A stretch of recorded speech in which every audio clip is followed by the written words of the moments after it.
Muchos estados aquí en Estados Unidos y muchos de nuestros países están debatiendo el tema del suicidio asistido.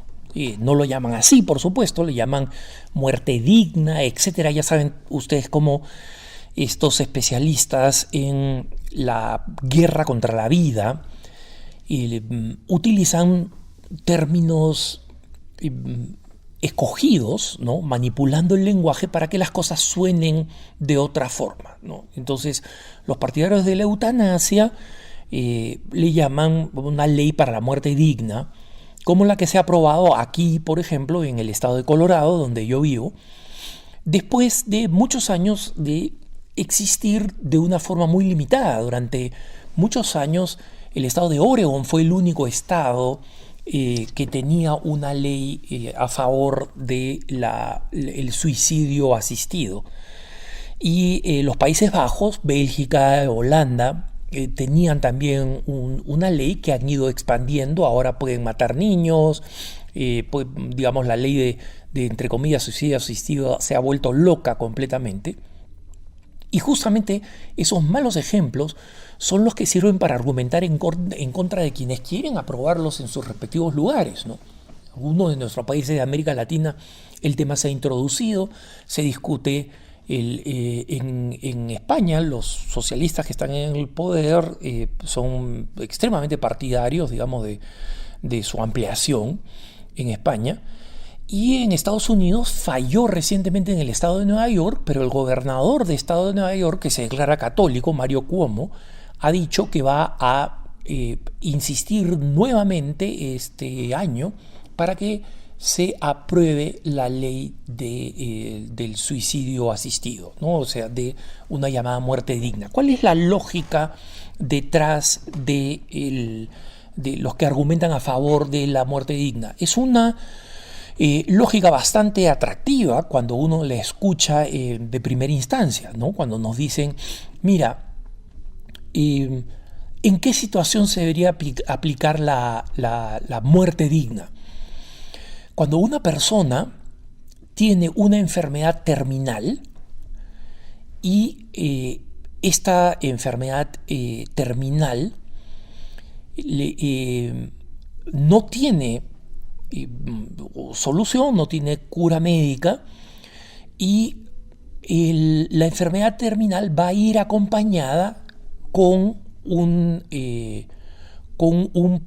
proceso de incremento del dolor, la pérdida de funciones físicas o mentales, y en consecuencia la calidad de vida se va a ir degradando sin nada en el horizonte.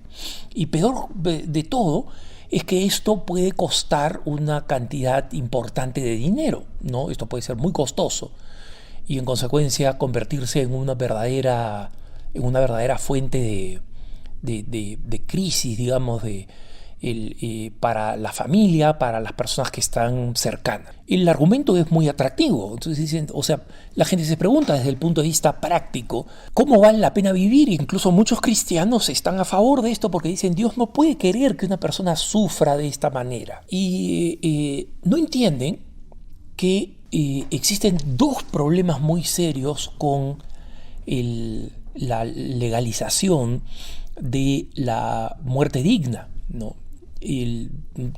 Dos problemas que yo veo, y yo no soy un bioeticista, tengo amigos y hermanos que lo son y que pueden dar mejores argumentos, pero yo se les puedo decir lo que veo como periodista y lo que he observado durante mis varios años, mis décadas como periodista, cuando se ha legalizado la famosa, entre comillas, muerte digna. Han pasado dos cosas. Primero, ha habido una creciente presión para eliminar a personas que se consideran ya inhábiles.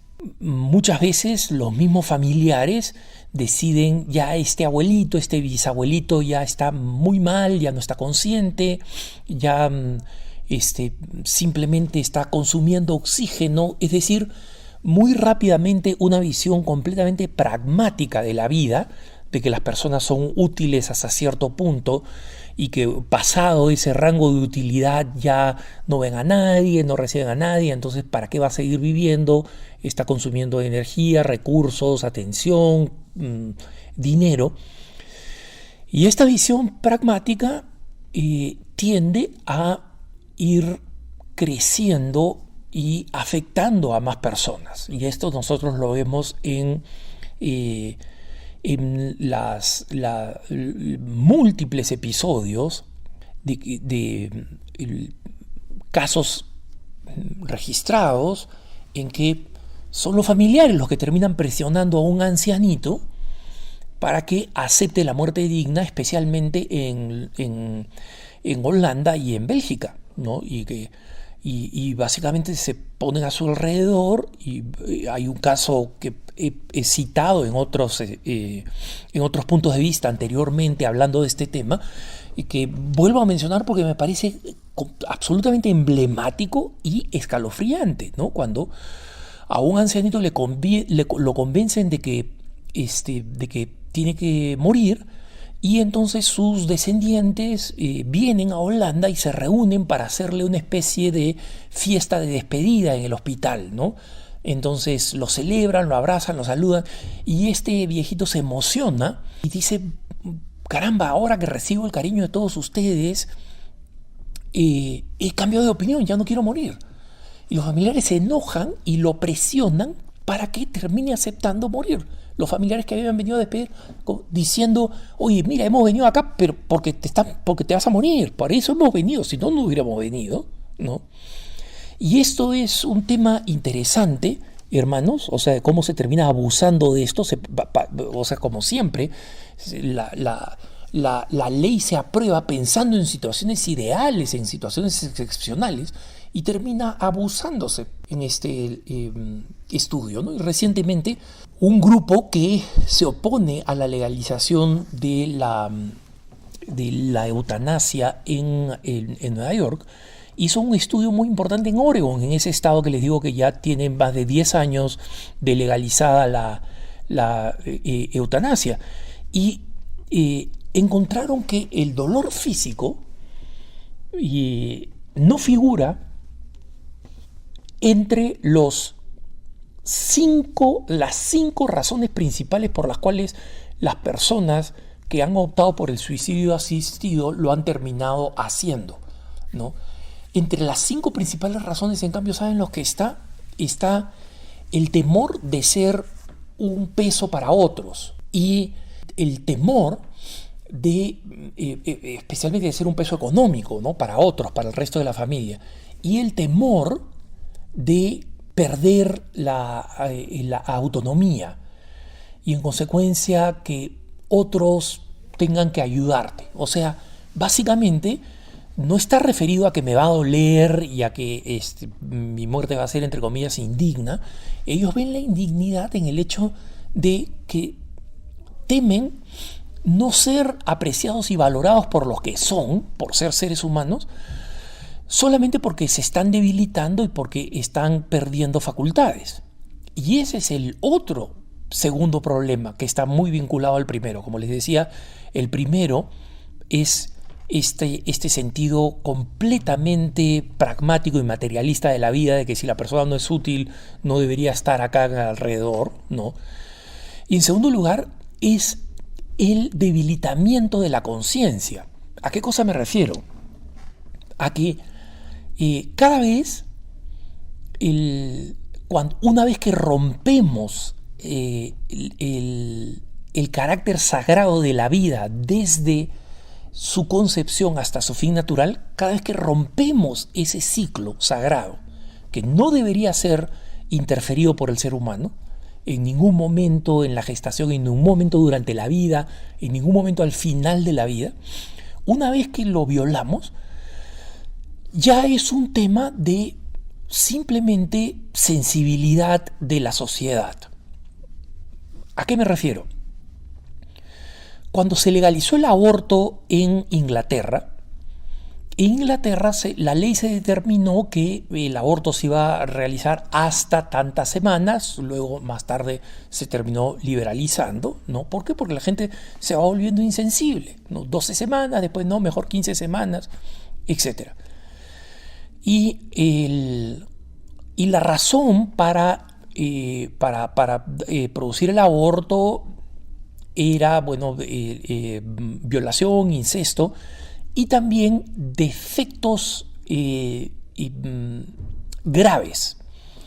Entonces, los que se oponían a la ley decían, ¿quién determina qué cosa es un defecto grave? Y entonces los que aprobaron la ley del aborto dijeron, esto lo va a determinar un médico de la Real Academia Médica de Inglaterra, ¿no? Entonces, el argumento pro vida fue, un momento, es decir, si un doctor se le ocurre decir que